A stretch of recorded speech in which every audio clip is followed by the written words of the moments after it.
everybody, I'm Brittany Lewis, a breaking news reporter here at Forbes. Joining me now is St. Lucie County Sheriff Keith Pearson. Sheriff, thank you so much for joining me. Thank you for having us, and thank you for getting this message out there.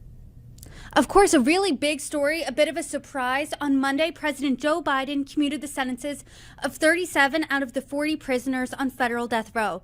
So these prisoners will now serve a life sentence without the possibility of parole. This impacts your community. Two now former death row inmates are from the St. Lucie area. So first, to start off the conversation, can you talk about the case, how it impacted your community, and the details are pretty grisly. Yeah, this goes back to 2006. You know, we had a family, the father was alleged to be involved in the drug trade, and this was an organization that was also, in the drug trade. And they literally shot this family on the side of the turnpike so everybody could see. Hundreds of thousands of cars drive through the turnpike. They were left there for dead to set an example of. And we're talking about a 3-year-old and a 4-year-old that were shot multiple times. The father was also shot in the groin. I mean, this was like the most heinous crime that we've seen in our community. And the commutation came today. Did this come as a complete surprise to you? Did you know this was coming? What did that look like? No, nobody saw this coming. A jury of their peers sat through testimony and ultimately decided that they deserve to die. I believe that. Our community believes that. And for Joe Biden, at the stroke of a pen, to commute that is just, it's insane. I want to read part of President Biden's statement here when he was saying that he was commuting 37 out of these 40 sentences. He said this in part, quote, "Make no mistake, I condemn these murderers, grieve for the victims of their despicable acts, and ache for all the families who have suffered unimaginable and irreparable loss." Then he added this, quote, "But guided by my conscience and my experience as a public defender, chairman of the Senate Judiciary Committee, vice president, and now president, I am more convinced than ever that we must stop the use of the death penalty at the federal level." What do you think of his statement? So stop it. He didn't do that.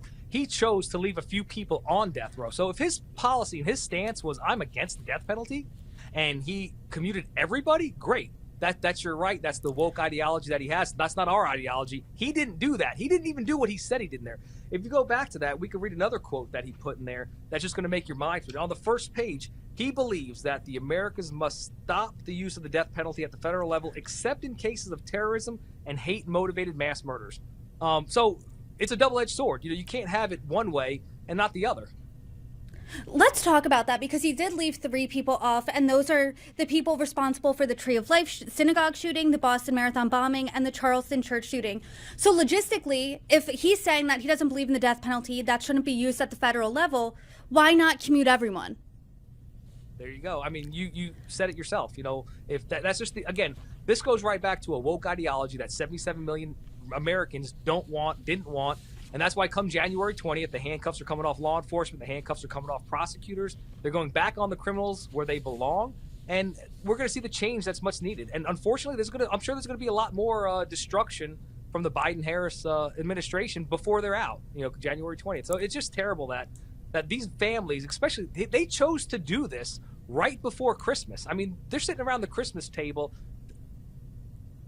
I saw you nodding your head. They're sitting around the Christmas tree as a family, and they have to now remember this. Just be reminded that those pieces of shit that went after and killed these little innocent children now are going to be another Christmas for them to breathe, another Christmas for them to go out and I'm sure they're just going to send more frivolous motions in to now get their sentence commuted down even lower. But again, if anyone deserves to die, we have a personal connection with these 2 individuals. It's those 2 individuals that committed those heinous crimes. I don't even want to say their name.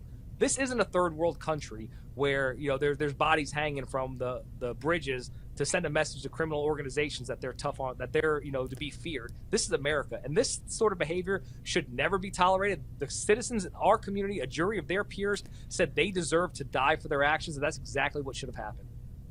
Have you spoken to the Escobedo family? Because as you noted, we're 2 days from Christmas. We're very close to all holidays here. It is the holiday season, and this is reopening over a decade-long wound. What has their reaction been if you spoke to them? I haven't spoke to them, but if you're watching, my heart and prayers are with you. I'm so sorry that that this administration failed you, failed your family, failed the two innocent children that got caught in the mix of this.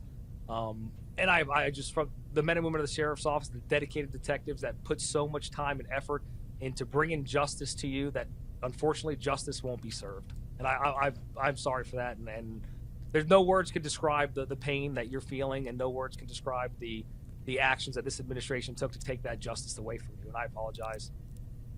To your knowledge, do you know if the Biden administration has reached out to them, or after this news was announced, has the DOJ, has the White House, has anyone reached out to you?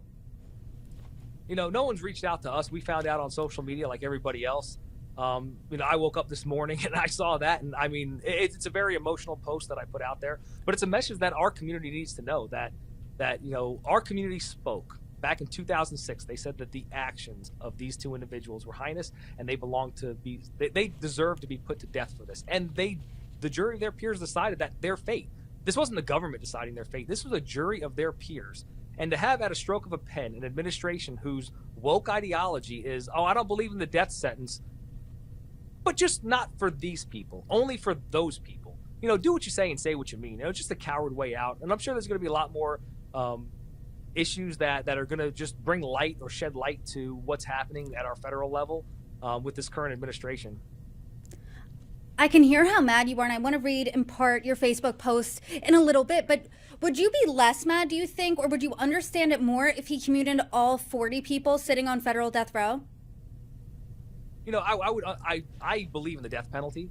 So by no means would I ever be happy with anybody, or not happy. I would ever be, you know, cheerful that somebody didn't get the sentence they deserved. But it totally contradicts what he says. You know, does the guy even know what he's saying? Think about that for a second. In one sentence, I don't believe in the death penalty. I want to perform. Why didn't you do legislation the 4 years you were there, or the 40 years that you were in politics to eliminate the death penalty? No, you didn't. You chose to swipe a pen and commute a certain amount of people. Not everybody. There's still 3 people on there. They're sentenced. So if you truly believed in what you say and do, then you would have commuted everybody. And I could respect you more for that, because that's your authority to do so. But the switcheroo is just, I mean, it makes no sense what this guy says when he puts it out there. Sheriff, you penned a really heartfelt message on Facebook this morning, and in part you asked this question: where's the justice to the Escobedo family that was murdered in cold blood? You don't think life without the possibility of parole is justice here. So, I mean, what was your reaction when you woke up to this morning? You know, I felt like I was punched in the stomach. I really felt for the family of the victims. You know, I really felt that, you know, how do you find that out? You know, on the day before Christmas Eve, when families are coming together, you know, it's real difficult, you know, and it's just a shame that this current administration doesn't know what they're doing. You know, on one hand, they disagree with policies and they commute sentences, but there's a lot more actions to this. What does that tell to the criminals? That I'm going to go out there and I'm going to murder a family, and I'm going to shoot the husband in the genitalia. I'm going to shoot the wife 3 times in the head. I'm going to shoot a 4-year-old kid 6 times, a 3-year-old kid 3 times, leave them out there on the side of the road so that hundreds of thousands of motorists driving down the Florida Turnpike, one of our busiest turnpikes, could see this. I mean, this is just insane. The details really are just heartbreaking, especially when it involves young children. What has been the reaction from your community this morning and this afternoon from the news? You know, the news has been reporting on this, you know, in part from the statement that I put out there. And then a few hours later, the White House posts on their page that, like they were proud that they commuted these sentences, that they're not holding criminals accountable, that they're not holding for the will of the people that sentenced this isn't like the government saying, you're under arrest, you know, you're innocent until proven guilty. No, this is a jury of their peers, not only in our case, but in other cases throughout the nation where a jury said they deserve to die for what they did. And at a stroke of a pen, you know, the Biden-Harris administration just completely changes it. And for whatever reasons, it isn't because they don't believe in the death penalty, because if they truly believed in the death penalty, they would have eliminated it for everybody. It's their judgment, which their lack of judgment. Sheriff, you're not mincing words here. I hear how frustrated you are. My final question to you would be, what is your message to President Biden, the Biden administration? Because they didn't reach out to you. What do you have to say to them? I'm not going to waste my breath trying to reach a message to them. And if I did send a message to them, they probably wouldn't understand it. You know, our ideology is so different. You know, my message is to the victims. I apologize that this happened. I'm so sorry what you're going through. If there's anything that we can do here at the sheriff's office to help you through this tough time, which is reopened the wounds of these heinous actions, I apologize to our citizens who had faith in the federal government to uphold the death sentence, which they did. And just know January 20th, help is on the way, and we're going to see the pendulum swing and go back towards law and order. And these ideologies, you know, if you want to change it, you know, go through legislation, change legislation. Let it be the will of the people, not just the stroke of a pen. Sheriff Keith Pearson, I appreciate the conversation today. Thank you so much for joining me.